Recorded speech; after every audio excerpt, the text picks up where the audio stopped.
Bonjour à toutes et à tous, et aujourd'hui on se retrouve donc pour un débrief du match entre le Real Madrid et donc Chelsea. Ce match s'est soldé donc avec un 1-1, donc avantage à Chelsea pour le match retour. On parle de ça tout de suite. C'est la vie, c'est quand je danse. Je te regarde pas comme dans le bol. Laver ma main pour celle d'un âge. Maintenant elle danse avec le diable. Donc tout d'abord avant de commencer, n'hésite pas à t'abonner, c'est vraiment ultra important, et à liker cette vidéo, voilà, ça m'aide beaucoup pour savoir si la vidéo vous plaît, etc. Bref.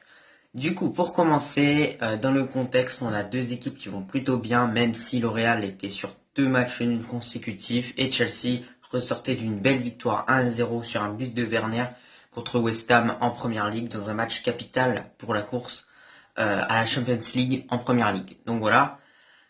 Donc on a Chelsea qui va bien et le Real pas trop bien quoi. Mais bon, en Ligue des Champions, ils allaient bien. Du coup voilà, le match commence. On va pas parler du match directement, on va parler d'abord des compositions. Donc pour le Real Madrid, au goal on avait Courtois, en défense on avait donc 3 défenseurs. Donc on avait Militao, Varane et Nacho, voilà les 3 défenseurs centraux. Ensuite on avait en piston Marcelo et Carvajal.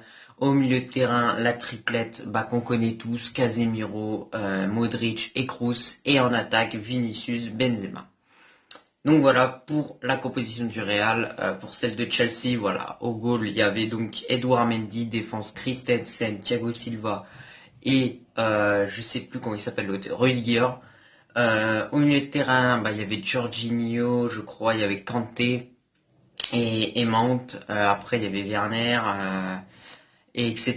Voilà, je vous mettrai la composition juste ici de Chelsea, vous pourrez voir en tout cas. Donc voilà pour la composition. Ensuite le match comment il s'est déroulé, on a Chelsea qui a ouvert le score. Voilà, le Real au début, dans les 7 premières minutes, maintenait bien le ballon, mais malheureusement ils ont pris ce but donc de Chelsea de Pulisic. Voilà, magnifique but de Pulisic, qu'est-ce que tu veux dire?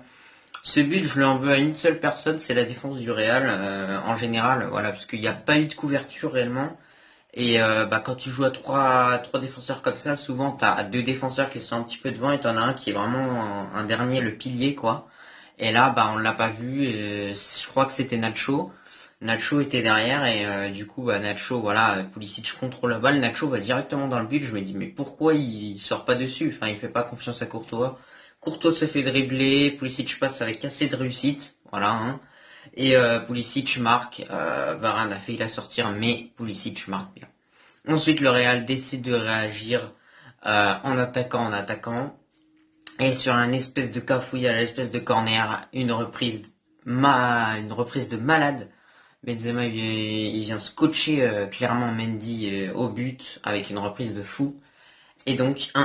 Donc voilà, après sinon pour les autres actions, c'était plutôt des possessions stériles. Il n'y a pas eu réellement d'autres occasions en première mi-temps. Pour la deuxième mi-temps, on a une deuxième mi-temps où le Real au début a pris la plupart des ballons, avait la possession, mais ensuite vers la 70e, je sais pas pourquoi, dès qu'il y a Hazard qui est entré tout ça là, d'ailleurs Marcelo en très grande difficulté, on va en parler après, euh, mais voilà, dès qu'ensuite il y a Hazard un petit peu qui est entré et tout ça là, j'ai senti que le Real en fait gérait ce match pour faire 1-1, et ça croyez-moi en tant que donc je vous disais, en tant que madrilène, ça m'a pas du tout plu que le Real se mette à gérer un match où t'es chez toi, t'es à l'Alfredo Di Stefano, n'importe quelle équipe, même la plus petite du monde aurait voulu gagner ce match. Enfin, faut arrêter quoi, t'es à domicile et au bout d'un moment tu dois montrer que t'es le patron. D'ailleurs, la réaction de Ramos sur le but de Benzema m'a beaucoup fait rire. Allez, voilà.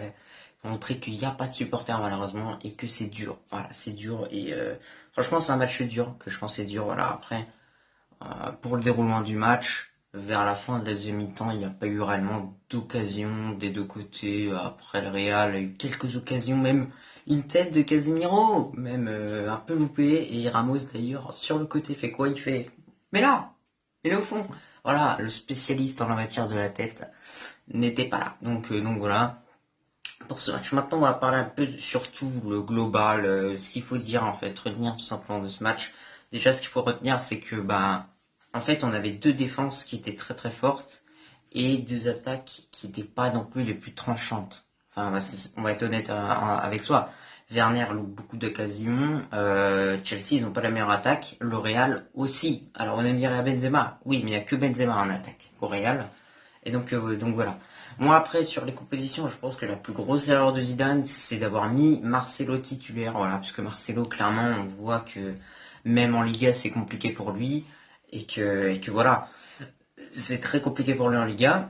Il est cuit physiquement et je l'ai jamais vu gagner un duel de vitesse. À la pause, là, il montrait vite fait un petit peu les statistiques. Il comparait Chilwell et Marcelo. Marcelo a fait 23 sprints, Chilwell 36 ou je sais plus quoi là. Donc au bout d'un moment, enfin Marcelo il est plus bien physiquement. Et même à ce poste-là, il peine. Donc là, réellement, il y a une inquiétude à avoir sur ce joueur. Et moi, je veux que le Real se sépare de Marcelo, honnêtement. Puisqu'il n'y a plus d'utilité. Même il y a un moment, il arrive sur plusieurs contres. Il a fait beaucoup de fautes. Il a pris beaucoup de coups. Enfin, il fait un peu n'importe quoi. Quand il arrive comme ça, tu lui mets le brassard de capitaine et tout. Enfin, et au bout d'un moment, il faut être un peu honnête avec soi. Mettez des vrais capitaines, quoi. Mettez-nous Benzema, je sais pas. Mais bref. Moi, j'aurais pas mis cette compo. Si j'aurais été Zidane, j'aurais mis Nacho en défenseur gauche. J'aurais mis Eder Militao Varane, même si je suis pas fan des deux ensemble. J'ai dit ensemble, hein, pas séparément. Un défenseur droit, j'aurais mis Carvajal. Milieu de terrain, la triplette, vous connaissez, pardon. Et trio d'attaque, j'aurais mis Vinicius, Benzema et Hazard. Voilà. Avec Hazard en 10 et Vinicius, Benzema, on a un attaquant gauche Benzema, en attaquant droit Vinicius. Voilà ce que j'aurais mis tout simplement personnellement. Je pense que ça aurait créé beaucoup plus de problèmes à Chelsea. Voilà, et défensivement, je pense que ça aurait été mieux pour défendre, mais voilà, c'est compliqué. C'est un match très compliqué. Franchement, le match retour à Stamford Bridge, on va l'aborder pour marquer un but, et ça va être compliqué. Voilà, j'aime pas du tout être dans cette posture un peu d'équipe qui doit absolument marquer ce but. Voilà, bon, il y aura le retour de Ramos, tout ça derrière. On devrait avoir rien à craindre derrière. Mais après, c'est offensivement, franchement, que j'ai peur. Voilà. Et même, on va parler de l'entrée de Hazard, qui n'a pas été du tout fracassante. On va parler d'une autre entrée, celle de Odriozola, qui était plutôt très correcte. Franchement, bravo. Bravo, Alvaro. Très belle entrée de Odriozola. Bon, Rodrigo a pas eu le temps réellement de se mettre en valeur. Mais je pense qu'il mériterait du temps de jeu, par exemple, contre Osasuna ce week-end. Voilà. Donc voilà, match compliqué en général, match très serré entre ces deux équipes. Moi, si vous me dites qui a fait le meilleur match, Real ou Chelsea, moi je vous dis Chelsea, c'est logique, faut être honnête avec soi. On est à l'Alfredo Di Stefano, on doit gagner ce match et on le fait pas. Pour moi, ce match nul, c'est comme une défaite. On va être honnête avec soi, les gars. Donc voilà.